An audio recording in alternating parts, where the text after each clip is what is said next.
వారట ఎక్కడి నుంచి ఎక్కడికి వెళ్తున్నారు? ఆయన డైరెక్ట్గా సమరయలో నుంచి యోదయలోకి వెళ్తున్నారు.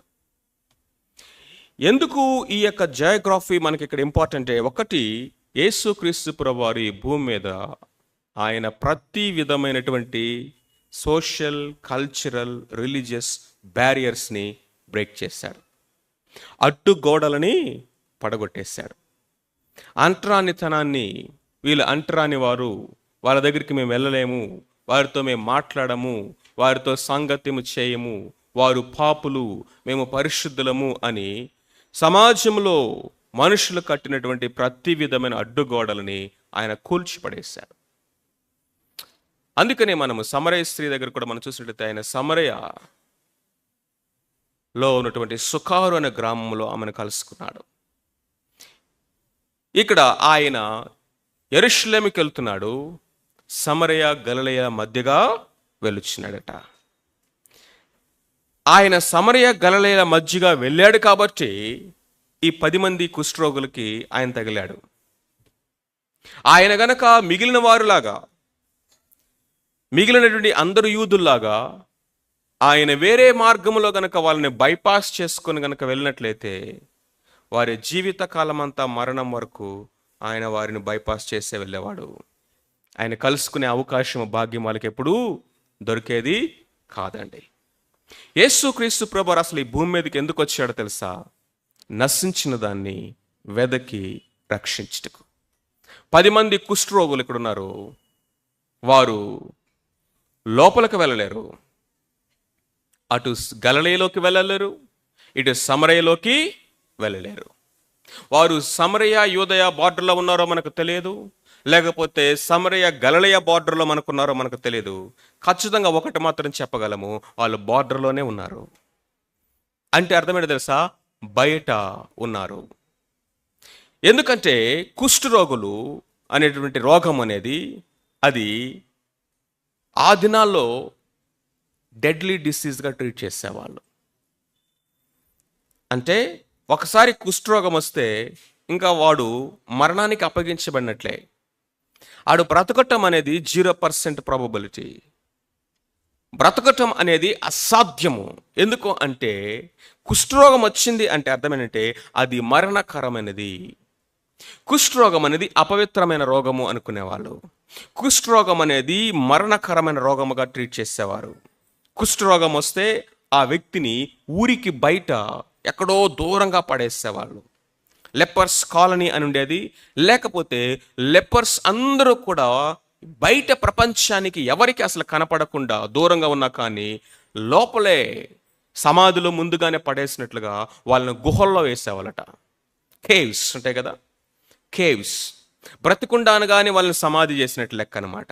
తీసుకెళ్ళి గుహల్లో పడేసేవారు. వాళ్ళ బంధువులు కానీ కుటుంబం కానీ రోజు వచ్చి ఒక బాస్కెట్లో రైస్, అన్నం లేకపోతే ఫుడ్ తీసుకొచ్చి ఆ బయట పెట్టేసి వెళ్ళిపోయేవాళ్ళంట ఆ గుహ యొక్క ద్వారం దగ్గర.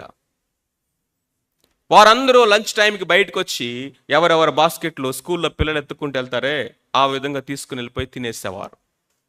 కనీసం వాళ్ళ ముఖం చుట్టానికి కూడా అవకాశం లేదు, పలకరించడానికి కూడా అవకాశం లేదు, దగ్గరికి వెళ్ళడానికి అవకాశం లేదు. ఆ విధంగా ఆ కుష్ఠ రోగం అనేది తన యొక్క శరీరాన్ని తినేసి తినేసి తినేసి కొంచెం కొంచెం కొంచెం కొంచెము ఆ యొక్క మొత్తం అయిపోయిన తర్వాత అక్కడే పడిపోతారు, అక్కడే చనిపోతారు.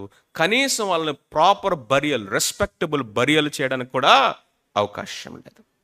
Can you imagine the deadliness of this disease? కుష్ఠరోగము అనేది ఎంత భయంకరమైనది చూడండి. అందుకనే సమాజానికి దూరముగా, తన ప్రజలకు దూరముగా, లోపలికి వెళ్ళలేక ఎక్కడో బయట ఆ బార్డర్లో, పొలిమేరలో ఎవరికి కనపడకుండా వారు ఆ 10 మంది అక్కడ ఉన్నారు. వాళ్ళు అనుకుంటున్నారు కదా, ఇదిగో ఈ కుష్ఠరోగం మనకు వచ్చింది, దీన్ని బాగు చేయవాడెవడు లేడు. ఎందుకంటే కుష్ఠరోగం అనేది అన్క్యూరబుల్ డిసీజ్. అది నయము కానటువంటి రోగం లాంటిది. ఆ కుష్ఠరోగం అనేది అతన్ని మరణానికి అప్పగించేసింది. ఆ కుష్ఠరోగం అనేది అందరికీ దూరం చేసేసింది. Isolated, all alone.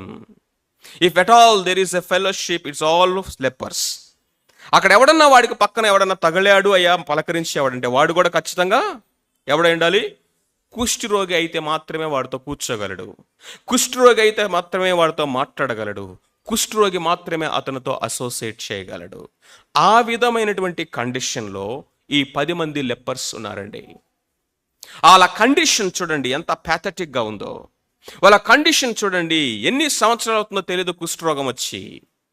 కానీ అన్ని సంవత్సరాల నుంచి ఎప్పుడైతే యాజకుడు చూసి ఇది కుష్ఠము అని చెప్పి డిసైడ్ చేశాడో, from that very moment onwards they were cast away. Cast away అంటే అర్థమైంది తెలుసా? బయటికి తోలివేయబడ్డారు, తరిమివేయబడ్డారు, విసిరివేయబడ్డారు. యేసుక్రీస్తు ప్రభువారు మిగతా వల్ల వాళ్ళని బైపాస్ చేసి వెళ్ళిపోవచ్చు. ఈ ప్రాంతము అపవిత్రమైనది, ఈ ప్రజలు అపవిత్రులు, లేకపోతే ఈ భూభాగంలోనికి మనం వెళ్ళము, యూదులు సమరయులతో సాంగత్యము చేయరు కాబట్టి అని. ఒకవేళ కనుక యేసుక్రీస్తు ప్రభువారు వెళ్ళిపోతే, వాళ్ళని బైపాస్ చేస్తే వాళ్ళ బ్రతుకులకి ఆశ అనేది లేదండి. ఒక్కసారి ఆ మాట ఆలోచించండి. What if Jesus Christ bypass them? What if Jesus Christ just bypass that region? కానీ లేఖనం ఏం చెప్తుంది తెలుసా? ఆయన గలిలయ సమరయుల గుండా వెళ్ళుచుండెను. ఆయన గలిలయ సమరయుల గుండా వెళుతుంది దేనికో తెలుసా? అది షార్ట్ కట్ అని కాదు. అక్కడ కొన్ని నశించిపోతున్న ఆత్మలు ఉన్నాయి. ఆ కుష్ఠరోగుల కొరకే ఆయన వెతుక్కుంటూ వెళ్తా ఉన్నాడండి. పాపము అనేటువంటి కుష్ఠరోగముతో మనం పడి ఉన్నప్పుడు, పాపాన్ని కుష్ఠరోగముతో ఎందుకు పోల్చారో తెలుసా? ఏ విధంగా అయితే కుష్ఠరోగం ఇప్పుడు చెప్పినటువంటి ఎన్ని లక్షణాలు ఉన్నాయో, పాపము ఎగ్జాక్ట్గా ఆ కుష్ఠరోగానికి రిజంబుల్. పాపం అనేది మనల్ని మరణానికి అప్పగించింది. పాపం వల్ల వచ్చే జీతము మరణము. పాపం అనేది మనల్ని దూరం చేసింది, ఐసోలేట్, దేవునికి దూరం చేసింది, మనుషులకు దూరం చేసింది, మనలో మనకు ఎడబాటు కలుగు చేసింది. పాపం అనేది ఇదిగో అది ఎన్నడూ కూడా ఎవడు కూడా నయము చేయలేనటువంటి ఒక ఆత్మ సంబంధమైన రోగము. పాపం అనేది ఆ మనిషిని రోజు ప్రతిరోజు కొంచెం చంపుతూ నిత్య నరకానికి, అగ్నిగుండానికి ఇచ్చుకొని వెళుతా ఉంది. పాపము వలన కలిగినటువంటి పర్యవసానము చూడండి. ఏ భేదము లేదు, అందరూ పాపము చేసి దేవుడు అనుగ్రహించి మహిమను పొందలేకపోతున్నాడు. ఒకవేళ కుష్ఠరోగి ఇటు చూస్తే ఒకడు ఉన్నాడు అనుకోండి, వాడెవడు? చెప్పండి. ఇటు చూస్తే ఇంకొకడు ఉన్నాడు అనుకోండి, వాడెవడు? ఎందుకని? కుష్ఠరోగితో సాంగత్యం చేయడానికి ఒకడు వచ్చాడంటే ఆడు ఖచ్చితంగా కుష్ఠరోగే. ఇన్ ద సేమ్ వే ఈ లోకములో కనుక మనం చూసినట్లయితే ఏ భేదము లేదు, అందరూ పాపము చేసి దేవుడు అనుగ్రహించి మహిమను పొందలేకపోతున్నారంటే మనం ఎటు చూసినా కనపడేది పాపపు కుష్టుతో ఉన్నటువంటి వారే కనిపిస్తారు. నీతిమంతుడు లేడు, ఒక్కడును కూడా లేడు. దేవుణ్ణి వెతుకువారు లేనే లేరు. అలాంటి పరిస్థితిలో మనము పడి ఉన్నప్పుడు ఆయన వెతుక్కుంటూ మనల్ని రాలేదా? ఆయన వెతుక్కుంటూ వచ్చాడు. ఈ సర్చ్, ఆ తప్పిపోయిన గొర్రెని వెతుక్కుంటూ వచ్చినట్లుగా ఈ నశించిపోతున్నటువంటి వాడిని వెతుక్కుంటూ వచ్చాడు. కాబట్టి ఈరోజు ఇక్కడ మనం కూర్చున్నాం. ఆయన బైపాస్ చేసి వెళ్ళిపోయి ఉంటే ఏమైండేది మన జీవితం? మనల్ని దాటి వెళ్ళిపోయి ఉంటే ఏమైపోయింది మన బ్రతుకులు? బాగు చేయగలిగిన వాడు ఎవరైనా ఉన్నాడా? ఈ 10 మంది జీవితాలను మార్చగలిగిన వాడు, బాగు చేయగలిగిన వాడు ఈ భూమి మీద ఎవరైనా ఉన్నాడంటే అది కేవలము ప్రభు అయిన యేసుక్రీస్తు వారు. వారికి కనీసము ఏమన్నా ఒక రే ఆఫ్ హోప్ అనేది వాళ్ళ జీవితంలో ఉన్నదా అంటే మరణము నుండి జీవములోనికి దాటించడానికి అది కేవలము ప్రభు అయిన యేసుక్రీస్తు వారు. Otherwise there is no hope, because already they are destined to death, deadly disease, isolated, separated, thrown away, and already అది తినేస్తుంది వాళ్ళ చేతుల్ని, కాళ్ళను, మొక్కాలను అన్నిటినీ. మరణము అనుదినము వాళ్ళు అనుభవిస్తున్నారట. They're experience death every day, inch by inch, and it's in front of their eyes. అలాంటి పరిస్థితుల్లో ఈ వాక్యం మనకేం తెలియజేస్తా ఉందంటే, ఆయన వెళ్ళుచుండగా 10 మంది కుష్ఠరోగులు ఆయనకు ఎదురుగా వచ్చి, దట్ ఈస్ సంథింగ్ మార్వెలస్. 10 మంది కుష్ఠరోగులు ఆయనకు ఎదురుగా వచ్చి ఎక్కడి నుంచినారట? దూరముగా. That's a consequence of sin. దేవుడు మానవుణ్ణి చేసినప్పుడు సమీపస్తుడిగా చేశాడు, దూరస్తుడిగా కాదు. సహవాసం చేయడానికి చేశాడు. ప్రతిరోజు దేవుడు ఆదామా అని వెతుక్కుంటూ వచ్చేవాడట. చల్లపూట వచ్చి ఆదాముతో ముచ్చటించేవాడు, హవ్వతో ముచ్చటించేవాడు. సహవాసం చేశాడు దేవుడు మానవులతో. దేవుని సమీపించగలిగినటువంటి సామర్థ్యముతో మానవుని దేవుడు చేసినప్పుడు మానవుడు పాపం వలన దేవునికి దూరం అయిపోయాడు. ఎంత అగాధం తీసుకొచ్చిందంటే అనంతమైన అగాధం తీసుకొచ్చిందంట. దేవునికి మానవునికి మధ్య ఉన్న అంతరము అనంతము. చెప్పండి, దేవునికి మానవుడికి మధ్య ఉన్న అంతరము, అగాధము, అనంతము. ఈ అనంతమైనటువంటి ఈ యొక్క అగాధాన్ని, అంతరాన్ని పోర్చడానికి అనంతుడైన దేవుడు పరిమితిగా చేసుకొని మానవుడిగా ఈ లోకానికి వచ్చి ఆయన 2 చేతులు ఇట్లా చేశాడు సిలువ మీద. ఎందుకో తెలుసా? ఆ అనంతమైన అగాధాన్ని ఆయన పోర్చడానికి. ఈ పాపములో నుండి, మరణములో నుంచి మానవుడు దాటి జీవములోనికి వెళ్ళడానికి ఏమైనా అవకాశం ఉందా అంటే at is only through the stretched out arms of Jesus Christ. ఆ చాచినటువంటి, ఆ సిలువ మీద ఆయన చాచినటువంటి ఇదిగో ఆ యొక్క చేతులు, ఆయన కార్చిన రక్తము ద్వారా తిరిగి ఈ యొక్క అగాధము పోడ్చిబడింది. అందుకనే ఆయన అన్నాడు, I am the way, I am only the way. యేసు క్రీస్తు ప్రభువారు వారికి ఎదురుగా వచ్చారు. వీరు ఆయన కలుసుకున్నారు. దూరంగా నిలబడ్డారట. దూరముగా నిలబడ్డారు. చూడండి, మొట్టమొదటిగా ఈ కుష్ఠరోగులు ఎక్కడున్నారంటే ఊరు వెలుపల ఉన్నారు. రెండవదిగా ఈ కుష్ఠరోగులు ఎక్కడున్నారంటే యేసు క్రీస్తు ప్రభువారికి సమీపించి దూరంగా నిలబడ్డారు. వారు చూడండి ఏమని పిలుస్తున్నారు? యేసు ప్రభువా మమ్మను కరుణించమని కేకలు వేసిరి. That's all. Only 1 word. ఇంగ్లీష్లో కొన్ని వర్షన్స్లో ఎలా రాస్తుందంటే Jesus Lord, Jesus Lord have mercy on us. Jesus, Yesu ప్రభువా అని తెలుగులో కలిపి రాసేశారు.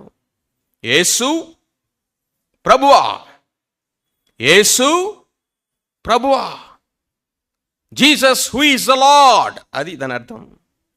ప్రభు అయిన యేసు, ప్రభు అయిన యేసు మమ్మను కరుణించము. అలాంటి పరిస్థితుల్లో ఉన్నవాడికి కావాల్సిందేంటో తెలుసా? మర్సీ. దయ చూపించేవాడు ఎవడు లేడు. ఆ ప్రధాన యాజకుడి దగ్గరికి వెళ్ళి కాలు పట్టుకొని ఇవ్వడండి అవకాశం ఉంటే, have mercy, have mercy on us, have mercy on us. వారు జీవితాంతం ఏడ్చిన మమ్మల్ని కరుణించు, మమ్మల్ని కరుణించు, మమ్మల్ని కరుణించమని ఏమంటాడు తెలుసా? ధర్మశాస్త్రము ఒప్పుకోదు అంటాడు. చెప్పండి అందరూ, ఏమంటాడు? ధర్మశాస్త్రము ఒప్పుకోవాలి. ధర్మశాస్త్రము ఏం చెప్తుందో తెలుసా? You are condemned by this disease. You are condemned. ఆ కుష్ఠరోగం తగ్గితేనే నువ్వు మరలా రాగలుగుతావు సమాజంలోనికి. అదర్వైజ్ ధర్మశాస్త్రము ఒప్పుకోదు అంటాడు. రోమిలకు రాసిన పత్రికలో పౌలు భక్తుడు ఏం రాస్తాడో తెలుసా? ధర్మశాస్త్రము దేనిని చేయజాలకపోయేనో దానిని ఎవరు చేశారంట? యేసుక్రీస్తు ప్రభువారు చేశారు. ధర్మశాస్త్రము దేనిని చేయలేకపోయిందో, ధర్మశాస్త్రము దేనిని చేయజాలకపోయేనో దానిని క్రీస్తు ప్రభు దేవుడు మన పక్షంగా ఆయనలో చేశాడు. యేసు క్రీస్తు ప్రభువారు వెతుక్కుంటూ వాళ్ళ దగ్గరికి వెళ్ళాడు. వాళ్ళు అంటున్నారు, have mercy on us. Jesus means saviour. You came to save us. అయా మమ్మల్ని రక్షించడానికి వచ్చావు. మమ్మల్ని పట్టించుకున్నవాడు ఎవడు లేడు. మమ్మల్ని రక్షించగలిగిన సామర్థ్యం కలిగిన వాడు కూడా ఎవడూ లేడు. నీవు మమ్మల్ని రక్షించుటకే వచ్చావు, ధర్మశాస్త్రము బట్టి శిక్షించుటకు కాదు. ధర్మశాస్త్రమును బట్టి ఇదిగో శిక్షించుటకు రాలేదు, కానీ మమ్మల్ని రక్షించుటకేనే వచ్చావు. కాబట్టి have mercy on us. Yesu ప్రభువా మమ్మను కరుణించము. There is no mercy in the law. ధర్మశాస్త్రం బట్టి చూస్తే ఏమి లేదు. దయ, జాలి, కరుణ, కృప అనేది దొరకదు అక్కడ. ధర్మశాస్త్రం అంటది కంటికి కన్ను, పంటికి పన్ను. That's all. According to the law, according to the rule, according to the penal code, you have to fulfil the judgement. ధర్మశాస్త్రము దగ్గరికి వెళ్తే నీకు దయ లేదు, కనికరము దొరకదు, కృప దొరకదు. అయితే ధర్మశాస్త్రం అంతటిని తన శరీరం మీద తాను నెరవేర్చినటువంటి ప్రభువు ఇక్కడ దయను, కృపను అనుగ్రహించుటకు ఆయన అర్హుడు. ఈ 10 మంది కుష్ఠరోగులు ఎవరి దగ్గరికి వెళ్ళారు తెలుసా? ఎవరి దగ్గరికి వెళితే వాళ్ళ కుష్ఠరోగం నయమవుతుందో ఆయన దగ్గరికే వెళ్ళారు. ఎవరి దగ్గరికి వెళితే వారికి కరుణ, దయ, కనికరము, కృప దొరుకుతుందో వాళ్ళ దగ్గరికే వెళ్ళాడు. భక్తుడైన దావీదు ఏమంటున్నాడు తెలుసా? అయా, నీవు అతిక్రమములు కనిపెట్టి చూసినడలా ఎవడు నీ ఎదుట నిలబడగలడు? ఆయనను జనులు నీ యందు భయభక్తులు నిలుపునట్లు నీ యందు కృప దొరుకును. ఏం దొరుకుతుందంట? కృప దొరుకును. ఆయన యొద్ద సంపూర్ణమైన విమోచన దొరుకును. ఆయన యొద్ద క్షమాపణ దొరుకుతుందట. You have forgiveness and grace and deliverance. ఈ 10 మంది కుష్ఠరోగులు దూరమున నుంచొని ఆయన ఒకే ఒకటి వేడుకున్నారు, కరుణించము. ఆ సుంకరి చూడండి, దేవాలయములకు దూరంగా నిలబడి అతను కూడా ఆకాశం వైపు కనులెత్తుటకైనను ధైర్యము చాలక ఏమని ప్రార్థన చేశాడండి? పాపినైన నన్ను కరుణించము. Have mercy on us. Have mercy. అయా నన్ను కరుణించు, అయా నన్ను కరుణించు, ఎందుకంటే నేను పాపిని కాబట్టి.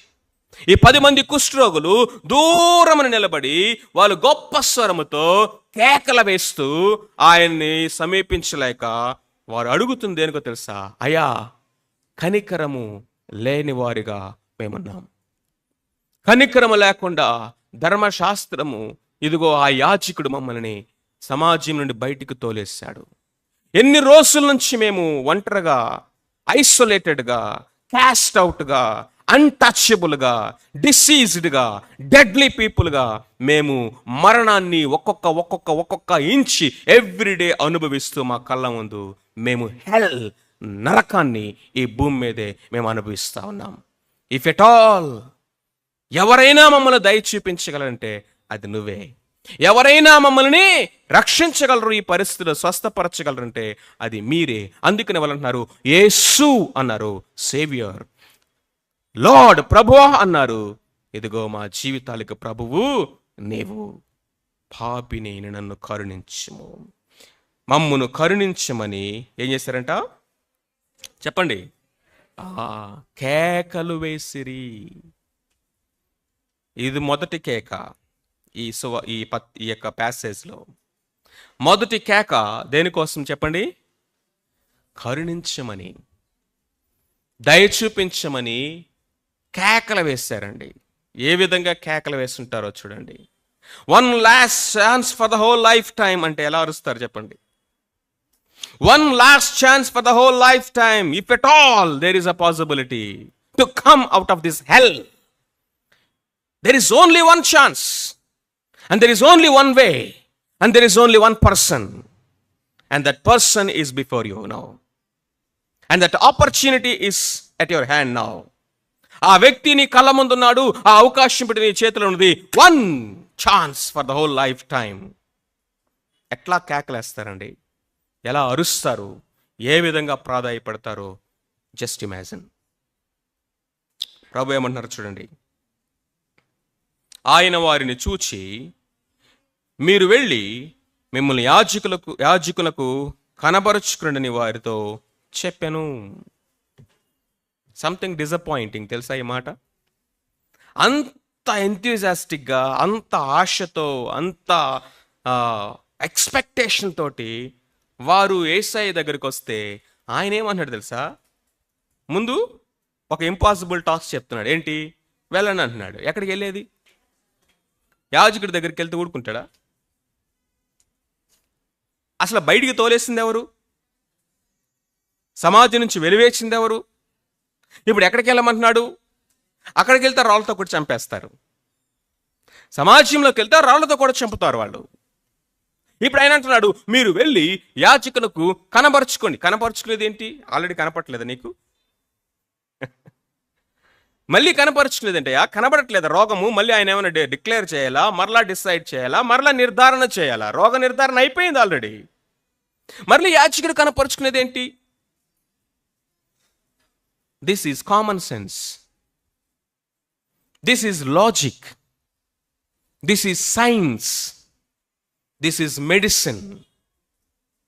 But you know what is faith? చదవండి. వారు వెళ్ళుచుండగా, చాలు, వారు వెళ్ళుచుండగా. ఆ గుంపులో కనుక నేనుంటే ఇందాక ఇచ్చిన కేకల కంటే ఇంకా 10 రెట్లు పెద్ద కేకతో అని ఉండేవాడిని. ఏమని? పెద్ద చెప్పొచ్చేవాళ్ళయ్యా, అసలు మమ్మల్ని బయటికి తోలేసిందే ఆయన, కుష్ఠరోగమని చెప్పిందే ఆయన, అక్కడికి వస్తే మళ్ళీ మిమ్మల్ని రాళ్లతో కొట్టి చంపుతారా, ఇంకెప్పుడు బార్డర్ దాటద్దు అని వెలివేసిందే ఆయన. ఏదో చేస్తామనుకుంటే వెళ్ళి యాజకుడు కనపరుచుకోండి అని చెప్తావు.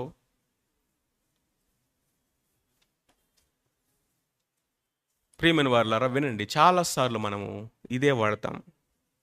మన కామన్ సెన్స్, లౌకిక జ్ఞానం అంటారు దీన్ని. లౌకిక జ్ఞానం. వెళ్ళి సైన్స్ని అడగండి, ఫిజిక్స్ని అడగండి, నీళ్ళ మీద ఎవడైనా నడవగలడా అని అడగండి, చెప్పండి. నీళ్ళ మీద నడవడం సాధ్యమేనా అడిగితే ఫిజిక్స్ ఏమంటది? బుద్ధి ఉందా నీకు అంటది. ఏంటి ఆ ప్రశ్న? ఆ బుద్ధి లేని ప్రశ్నే, లేకపోతే ఆ కోరికనే ఒక ఆయన కోరుకున్నాడు. ఎవరైనా? పేతురు. ప్రభు అన్నాడు నడువు అన్నాడు. పేతురు నడిచాడా లేదా? Is it according to physics?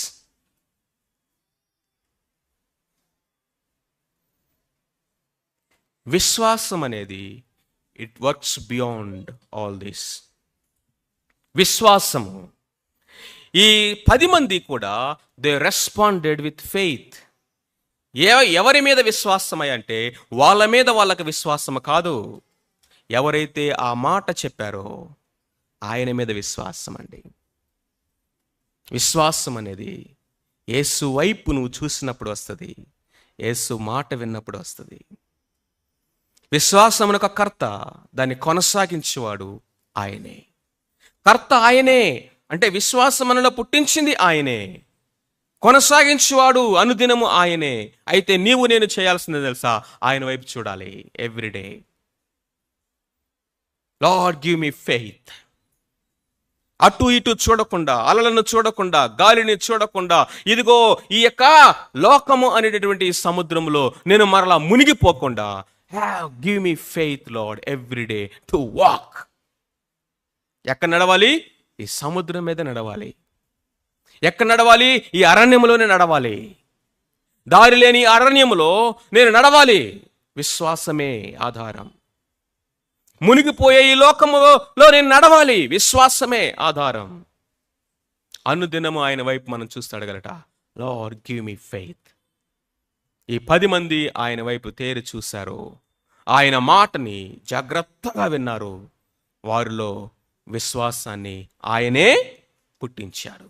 ఇప్పుడు వారు తిరిగి వెళ్ళొచ్చుండగా శుద్ధులైరి. చెప్పండి, ఇప్పుడు స్వస్థత దేనిలో ఉన్నది? ఆయన మాటలో స్వస్థత. ఆయన తన వాక్కును పంపి వారిలో ప్రతివానిని బాగు చేసెను. దేవుని వాక్యములో ఉన్న శక్తి జీవింపచేసే శక్తి. It has the power to give life. It has the power to heal. It has the power to deliver from the bondage. బానిసత్వంలో నుంచి విమోచించటానికి, ఇదిగో భయంకరమైనటువంటి కుష్ఠ రోగము నుండి స్వస్థపరచటానికి, ఆ విధమైనటువంటి ఇదిగో పాపము నుండి మనల్ని విమోచించి రక్షించటానికి, జీవింపచేయడానికి ఆయన మాటలో జీవముంది. వారు వెళ్ళుచుండగానే శుద్ధులైరి. వారంటే ఎంతమంది శుద్ధులయ్యారండి? 10 మంది శుద్ధులయ్యారు. 10 మంది ఆయనను కలుసుకున్నారు. 10 మంది ఆయన బ్రతిమలాడుకున్నారు. 10 మందితో ఆయన చెప్పాడు. 10 మందిలో విశ్వాసం వచ్చింది. 10 మంది రెస్పాండ్ అయ్యారు. రెస్పాండ్ అయిన ప్రతి ఒక్కరూ చెప్పండి శుద్ధులయ్యారు. రైట్? దేవుడు మన జీవితంలో చేసిన కార్యం అది. ఆయన రక్షణ సువార్తను మనకు ప్రకటింపచేశాడు.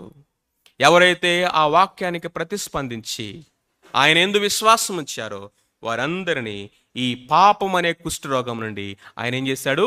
శుద్ధులుగా చేశాడు. That's not the end of the story now. ఆ తర్వాత జరిగిందే మనకి ప్రాముఖ్యమైంది. అయితే వారిలో ఒకడు తనకు స్వస్థత కలుగుట చూచి అంటే మిగతా 9 మంది గుడ్డి వాళ్ళనా? మిగతా 9 మందికి స్వస్థత జరగలేదనా? మిగతా 9 మందికి స్వస్థత కనబడలేదనా? What does that mean? తనకు స్వస్థత కలుగుట చూచి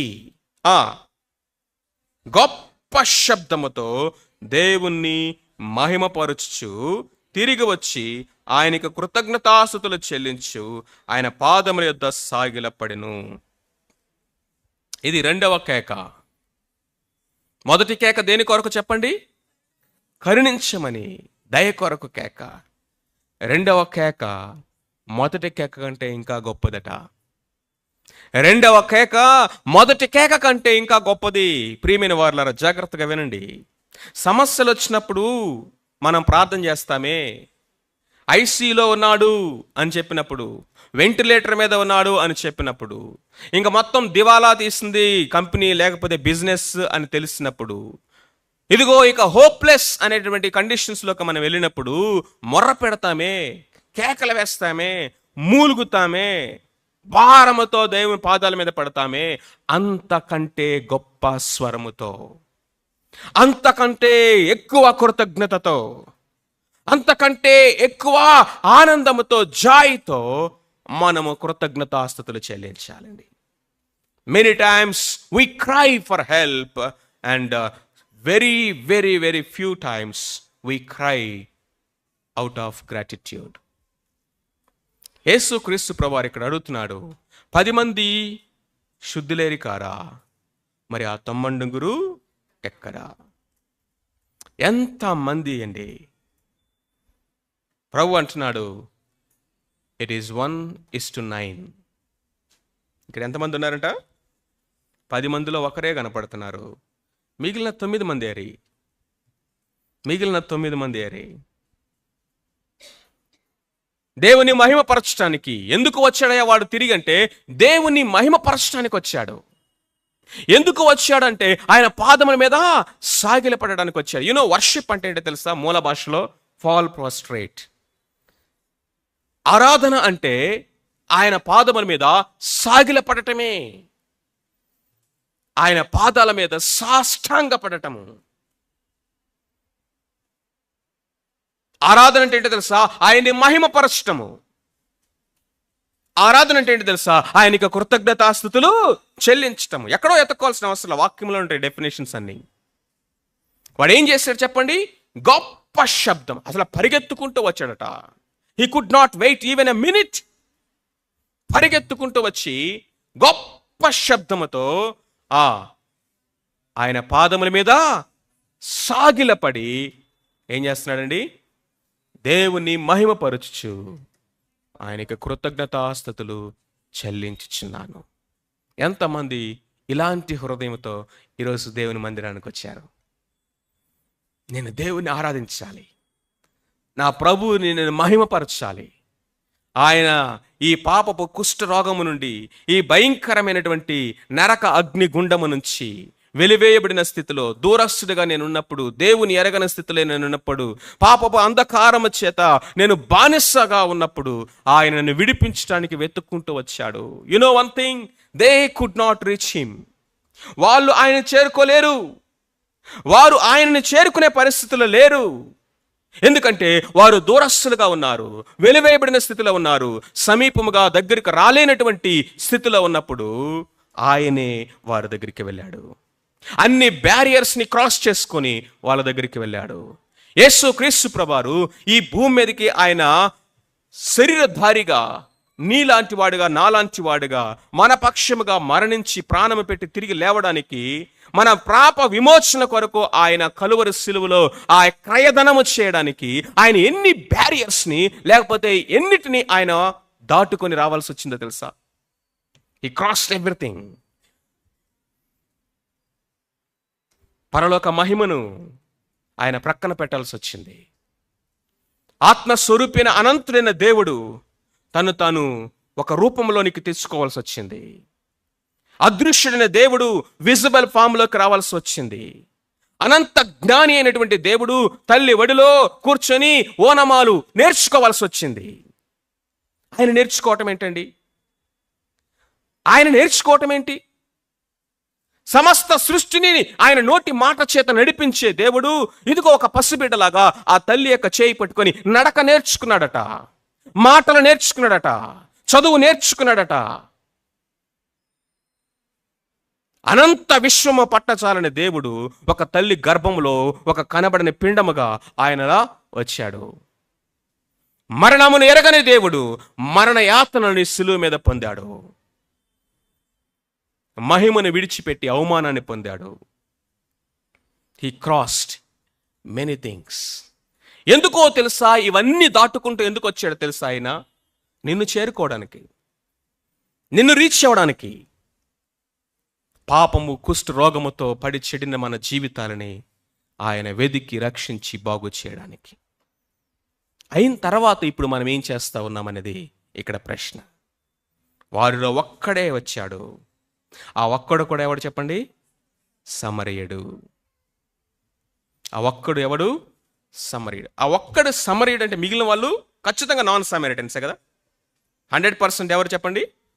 మేబీ తిరిగి వచ్చిన వాడు సమరయుడు అని చెప్పి ఎంఫటిక్గా చెప్పుండొచ్చు, లేకపోతే ఆ 10 మందిలో వీడు ఒక్కడే సమరయుడు అని చెప్పుండొచ్చు.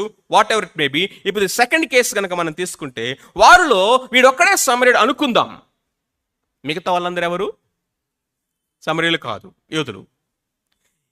వాళ్ళకు కుష్ఠరోగం ఉన్నంత వరకట వీడు యూదుడు, వీడు సమరయుడు, వాడు అంటరాని వాడు, నేను గొప్పవాడిని, నేను అది, నేను ఇది ఏం కనపల్లా. అందరూ కలిసి ఉన్నారు, అందరూ కలిసి తిన్నారు, అందరూ కలిసి ఒకే మరణకరమైన గుహలో పడి ఉన్నారు, అందరూ ఒకే రోగముతో, ఒకే ఏడుపుతో, ఒకే బాధతో, ఒకే సమస్యతో అందరూ కలిసి ఉన్నారండి. కానీ ఎప్పుడైతే వారి యొక్క కుష్ఠరోగము తగ్గిపోయిందో వాళ్ళకు ఒకడు గుర్తొచ్చిందంట. ఏంటో తెలుసా? రే, వీడెవడు? వీడు సమరయుడురా, వీడు సమరయుడు. వాళ్ళందరూ కూడా వాళ్ళ యొక్క ఇళ్ళకి వెళ్ళిపోయారు. ఎందుకో తెలుసా? యాజకుడికి చూపించుకోవడానికి. యాజకుడికి చూపించుకొని ఇదిగో మా కుష్ఠరోగం తగ్గిపోయింది, మా ఇళ్ళకి మేము వెళ్ళొచ్చు, మా బంధువుల దగ్గరికి మేము వెళ్ళొచ్చు, మా కుటుంబం దగ్గరికి మేము వెళ్ళొచ్చు. అంతేకాదు, ఒకవేళ వాళ్ళ భక్తి పరులే అనుకుంటే మందిరంలోకి వెళ్ళి ఏమి చెల్లించవచ్చు? కానుకలు, బలులు, అర్పణలు చెల్లించొచ్చని వాళ్ళు మందిరం వైపు పరిగెత్తారు, యాజకుడి వైపు పరిగెత్తారు. వీడైతే ఈ నిత్యము ప్రధాన యాజకుడిగా ఉన్న ప్రభు వైపు పరిగెత్తాడు. మనకు మందిరముగా ఉండి మనలందరినీ ఆయన నివాసముగా చేసుకున్న ఈ ప్రభు దగ్గరికి పరిగెత్తాడు. మనందరి పాపముల కొరకు వధించబడబోయే గొర్రెపిల్ల ఆయన ప్రభు దగ్గరికి, అయ్యా, నా కొరకు అర్పించబోయే బలి నీవే, నేను దాగుకోగలిగిన నివాస స్థలము నీవే, నేను సాష్టాంగపడి ఆరాధించగలిగిన మందిరము నీవే, నన్ను అప్రూవ్ చేసే ప్రధాన యాజకుడువు నువ్వే. What a difference, what an understanding. ఈరోజు దేవుని మందిరంలో మనము ఆ విధమైనటువంటి కృతజ్ఞతతో, ఆ విధమైనటువంటి దేవుని మహిమపరచుచు, సాగిలపడుచు కృతజ్ఞతాస్తుతులు చెల్లించిన. ఎలాగా? 4వది, గొప్ప స్వప్నముతో. రండి ప్రభువును స్తుతించుతాం, ఆరాధించుతాం. తలలు వంచండి, తలలు వంచండి. విన్న మాటలతో ప్రభుని ఆరాధన చేద్దాం.